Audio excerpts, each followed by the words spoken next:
Hello friends, வணக்கம். Welcome to Eva சமையல். எல்லோரும் நல்லா இருக்கீங்களா? இன்றைக்கி நம்ம சேனலில் என்ன பார்க்க போகிறோன்னு பார்த்தீங்கன்னா, நம்மள நிறைய பேர் வீட்டில் எலி பெருச்சாளி தொந்தரவு ரொம்ப அதிகமாக இருக்கும், பெருந்தொல்லையாக இருக்குங்க. இந்த மாதிரி எலி பெருச்சாளியை நம்ம வீட்டில் இருந்து ஒரே நைட்டில் ஓட ஓட விரட்டுறதுக்கு ஒரு சூப்பரான எஃபெக்டிவான ஹோம் ரெமெடி தான் ரெடி பண்ண போகிறோங்க.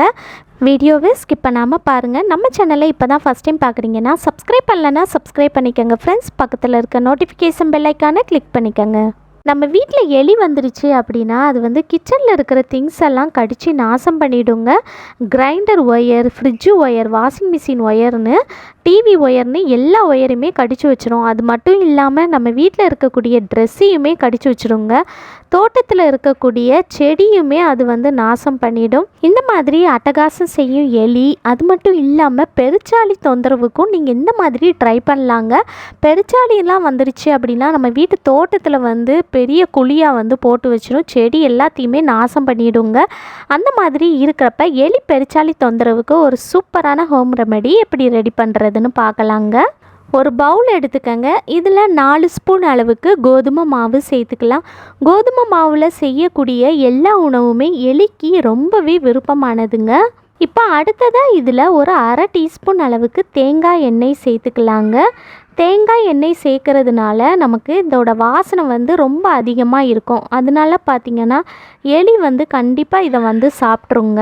தேங்காய் எண்ணெய் சேர்த்ததுக்கப்புறமா அடுத்ததாக நம்ம இதில் கொஞ்சம் கொஞ்சமாக தண்ணி சேர்த்து நம்ம சப்பாத்திக்கு மாவு பசைவோம் இல்லையா, அது போல் நம்ம பசைஞ்சு எடுத்துக்கலாங்க.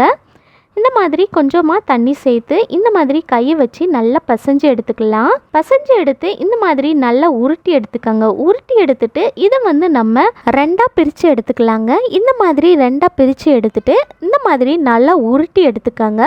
உருட்டி எடுத்துட்டு ஒரு உருண்டையை நம்ம தனியாக எடுத்து வச்சிடலாங்க. இது நம்ம லாஸ்ட்டாக யூஸ் பண்ணிக்கலாம்.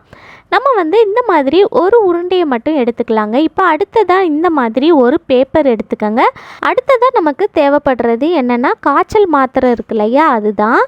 நீங்கள் என்ன வச்சுருக்கீங்களோ என்ன காய்ச்சல் மாத்திரைனாலும் நீங்கள் சேர்த்துக்கலாங்க. இந்த மாதிரி ஒரு மாத்திரை எடுத்துக்கோங்க. எடுத்து சேர்த்துட்டு இந்த மாதிரி ஒரு இடிக்கல் வச்சு நல்லா பவுட்ரு பண்ணி எடுத்துக்கலாங்க. இந்த மாதிரி நல்லா தட்டி பவுட்ரு பண்ணி எடுத்துக்கோங்க. நல்லா பவுட்ரு பண்ணி எடுத்துட்டு இந்த மாதிரி கோதுமை மாவு நம்ம உருட்டி வச்சுருக்கோம் இல்லையா, அதில் சேர்த்துக்கலாம். இது கூடவே ஒரு அரை ஸ்பூன் அளவுக்கு மிளகாய் தூள் சேர்த்துக்கோங்க. சேர்த்துட்டு இந்த மாதிரி நல்லா பசைஞ்சு எடுத்துக்கலாங்க. நம்ம சேர்த்துருக்கிற அந்த மாத்திரை தூள், மிளகாய் தூள் எல்லாமே இந்த மாவு கூட நல்லா கலந்து நல்லா இந்த மாதிரி பசைஞ்சு எடுத்துக்கோங்க. பசைஞ்சு நல்லா உருட்டி எடுத்துக்கலாங்க. பாருங்கள், இது போல் நல்லா உருட்டி எடுத்துட்டு அதுக்கப்புறமா இந்த மாதிரி சின்ன சின்ன பாலாக நம்ம தனியாக எடுத்து உருட்டி எடுத்துக்கலாங்க. பாருங்கள், நம்ம உருட்டி எடுத்துட்டோம். எனக்கு 6 உருண்டை கிடச்சிருக்கு. இப்போ அடுத்ததாக நம்ம ரெண்டாக மாவு டிவைட் பண்ணி எடுத்ததில் ஒரு மாவு தனியாக எடுத்து வச்சுருந்தோம் இல்லையா, அதை எடுத்துக்கலாங்க. அதை எடுத்துட்டு நம்ம இதையுமே இந்த மாதிரி 6 சின்ன உருண்டையாக குட்டி குட்டியாக நம்ம எடுத்து இந்த மாதிரி நல்லா உருட்டி எடுத்துக்கலாம். எலி நம்ம வீட்டுக்குள்ளே அதிகமாக வர ஆரம்பிச்சிருச்சு அப்படின்னா இதனால் பார்த்திங்கன்னா நமக்கு நிறைய இன்ஃபெக்ஷன், வியாதிலாம் வர்றதுக்கு அதிகமான சான்சஸ் இருக்குங்க. நம்ம கடைகளில் எலி தொந்தரவுக்கு நிறைய மருந்து வாங்கி யூஸ் பண்ணுவோங்க. அந்த மாதிரி நம்ம யூஸ் பண்ணுறப்ப பார்த்திங்கன்னா எலி அதை சாப்பிட்டுட்டு ஏதாவது ஒரு முடுக்கில் போய் இறந்து போயிடும். அந்த மாதிரி இறந்து போயிடுச்சு அப்படின்னா அது எங்கே இருக்குன்னே நம்மளால் கண்டுபிடிக்கவே முடியாதுங்க. நம்ம வீடு முழுக்க ஒரு மாதிரியான பேட் ஸ்மெல் அடிச்சுக்கிட்டே இருக்குங்க. அந்த மாதிரி இல்லாமல் இந்த மாதிரி நம்ம வீட்டில் இருக்கிற பொருளை வச்சு நம்ம ஈஸியாக நம்ம ரெமெடி ரெடி பண்ணிடலாங்க. இந்த மாதிரி நம்ம ரெடி பண்ணி வைக்கிறப்ப எலி செத்து போயிடுமா அப்படின்னு கேட்டிங்கன்னா கண்டிப்பாக சாகாதுங்க. சாகாது, ஆனால் மறுபடியும் உங்கள் வீட்டு பக்கம் வரவே செய்யாதுங்க. இந்த மாதிரி நீங்கள் ட்ரை பண்ணி பாருங்கள். உங்கள் வீட்டு பக்கம் எலி பெருச்சாளி எதுவுமே வராதுங்க. 6 உருண்டை நல்லா உருட்டி எடுத்ததுக்கப்புறமா இந்த மாதிரி ஒரு உருண்டை எடுத்து இது போல் கையில் வச்சு நல்லா தட்டி எடுத்துக்கோங்க. இந்த மாதிரி நல்லா ப்ரெஸ் பண்ணி தட்டி எடுத்ததுக்கப்புறமா நம்ம மிளகாய் தூளும் மாத்திரை பவுடரும் சேர்த்து மிக்ஸ் பண்ணி எடுத்துருந்தோம் இல்லையா, அதில் ஒரு உருண்டையை எடுத்து இதுக்குள்ளே வச்சிடலாங்க. இந்த மாதிரி தட்டி எடுத்த மாவுக்குள்ளே வச்சுட்டு இந்த மாதிரி நல்லா க்ளோஸ் பண்ணிக்கோங்க. க்ளோஸ் பண்ணிவிட்டு இது போல் நல்லா உருட்டி எடுத்துக்கலாங்க. இந்த மாதிரி நல்லா உருட்டி எடுத்து வச்சுருங்க. நம்ம வந்து இந்த உருண்டையில் வந்து மிளகாய் தூள் வந்து சேர்த்துருக்கிறதுனால இதோட வாடைக்கு வந்து பார்த்திங்கன்னா சில எலி வந்து இதை வந்து சாப்பிடாம போயிருங்க. அதனால தான் பார்த்திங்கன்னா நம்ம வந்து கோதுமை மாவு கூட தேங்காய் எண்ணெய் சேர்த்து தனியாக உருட்டி வச்சுருந்தோம் இல்லையா, அதுக்குள்ளே வந்து இந்த மாதிரி நம்ம மிளகாய் தூள் சேர்த்த உருண்டையை வந்து வச்சு கோட் பண்ணிட்டோம் அப்படின்னா மேலே இருக்கிற அந்த கோதுமை மாவு தேங்காய் எண்ணெயோட வாசனைக்கு கண்டிப்பாக நம்ம வீட்டில் இருக்கிற எல்லா எலியுமே இதை வந்து சாப்பிட்டு போயிருங்க. எலி மட்டும் இல்லாமல் பெருச்சாளியுமே கண்டிப்பாக சாப்பிட்ருங்க. இதை சாப்பிட்றதுனால பெருச்சாளி எலிகளுக்கு செரிமான கோளாறு வந்து ஏற்படுத்துங்க. வயிறு வந்து சரியில்லாமல் போயிடும். எலியோட சீரான நிலையை வந்து குலைக்குங்க.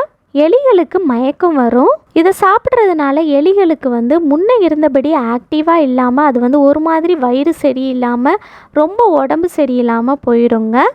பொதுவாகவே எலிகளுக்கு மனுஷங்க மாதிரி தான் ஐக்யூ லெவல் வந்து ரொம்ப ஜாஸ்தியாக இருக்குங்க. நம்மள மாதிரியே எலிகளுக்கும் ஞாபக சக்தி ஜாஸ்தியாக இருக்கும். இதனால் பார்த்திங்கன்னா இந்த வீட்டுக்கு போனால் நமக்கு உடம்பு சரியில்லாமல் போயிடும் அப்படிங்கிற சிந்தனை வந்து எலிக்கு வந்துடும். அதனால் பார்த்திங்கன்னா உங்கள் வீட்டு பக்கம் எலி வந்து வரவே செய்யாதுங்க. கண்டிப்பாக நீங்கள் வந்து ட்ரை பண்ணி பாருங்கள். பெருச்சாளிக்குமே நீங்கள் வந்து இந்த மாதிரி ட்ரை பண்ணி பாருங்கள். பெருச்சாளி தொந்தரவும் நம்ம வீட்டு பக்கம் எதுவுமே இருக்காதுங்க. நம்மளும் நிம்மதியாக இருக்கலாம். கண்டிப்பாக ட்ரை பண்ணி பாருங்கள். 100% ஒர்க் அவுட் ஆகும். ரொம்பவே எஃபெக்டிவான ரெமெடி இது. இதை வந்து நம்ம வீட்டில் எங்கெல்லாம் எலி வருமோ அங்கெல்லாம் எடுத்து வச்சிடலாங்க.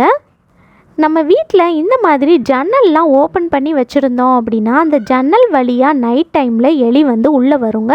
ஸோ அந்த ஜன்னலுக்கு வெளியே வந்து இந்த மாதிரி ஒரு உருண்டை வந்து போட்டு வச்சுருங்க. இது போல் உங்கள் வீட்டில் எங்கெல்லாம் எலி வருமோ அங்கெல்லாம் நீங்கள் வந்து ஒரு உருண்டையாக போட்டு வைக்கலாங்க. அடுத்ததாக நைட் டைமில் வந்து பார்த்திங்கன்னா நம்ம வீட்டில் இருக்கக்கூடிய அடுப்புக்கு அடியிலலாம் எலி வந்து ஓடிக்கிட்டு இருக்கும். ஸோ இந்த மாதிரி அடுப்புக்கு அடியில், மிக்சிக்கு அடியில், கிரைண்டருக்கு அடியில், ஃப்ரிட்ஜுக்கு அடியில் இதெல்லாம் கூட நீங்கள் வந்து போட்டு வைக்கலாங்க. வாஷிங் மிஷினுக்கு அடியிலையும் நீங்கள் வந்து போட்டு வைக்கலாம். அதே போல் நம்ம வீட்டில் இருக்கக்கூடிய ரூம் இருக்குது பாருங்கள், அதில் இருக்கிற கபோர்டு இருக்குது பாருங்கள், கபோர்டு, பீரோ அதுக்கு அடியிலெல்லாம் கூட நீங்கள் வந்து இந்த மாதிரி ஒரு உருண்டை போட்டு வைக்கலாங்க. அதே போல் நம்ம வீட்டில் வந்து கார்டனில் இருக்கிற செடி இருக்குது பாருங்கள், அதுக்கு பக்கத்துலேயும் நீங்கள் வந்து போட்டு வைக்கலாம். பெருச்சாளி தொந்தரவு ஜாஸ்தியாக இருந்துச்சுன்னா நம்ம வீட்டில் தோட்டத்தில் தான் அதோட தொந்தரவு வந்து ரொம்ப ஜாஸ்தியாக இருக்குங்க. அந்த மாதிரி இருக்கிறப்ப செடியெல்லாம் நாசம் பண்ணிடும். இந்த மாதிரி அந்த செடிக்கு பக்கத்தில் வந்து இது போல் நீங்கள் வந்து ஒரு உருண்டை வந்து வச்சு விடலாம்.